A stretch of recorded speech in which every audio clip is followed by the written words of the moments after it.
On va évacuer le lactosérum et on pourra mettre les fromages dans leur moule sous presse, sous une machine qui va servir à donner la forme au fromage.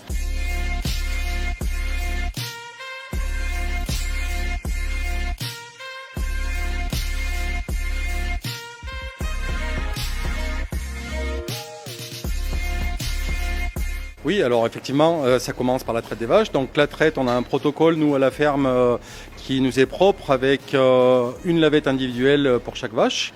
Ensuite, on fait les premiers jets dans un petit bol pour être sûr de la qualité du lait.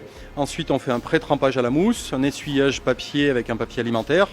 Ensuite, on branche, décrochage automatique comme on a vu tout à l'heure. Donc là, on a traité 54 vaches ce soir, 1h30 de traite. La traite, c'est 7 jours sur 7, matin et soir, jour férié, pas de jour férié, faut traire tous les jours.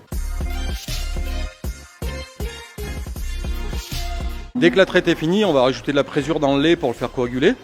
Une fois que le lait va être coagulé, environ entre 22 et 24 minutes après la traite, on va commencer le décaillage du lait. Donc on va découper l'atome, le décaillage de l'atome, pas du lait.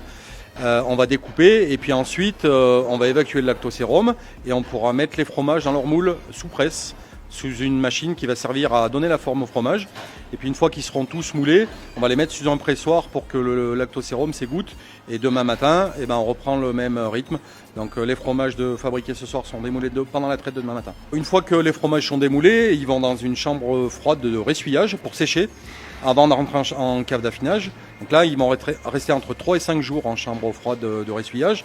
Et ensuite, ils partent en cave d'affinage. Alors en cave d'affinage, là, c'est le cahier des charges du Saint-Nectaire, c'est 4 semaines minimum. Avant, on n'a pas le droit de le commercialiser en Saint-Nectaire. La différence, il faut bien retenir que le Saint-Nectaire fermier au lait cru entier, avec le savoir-faire et les particularités d'une ferme et d'une seule, et le Saint-Nectaire laitier est au moins pasteurisé ou thermisé.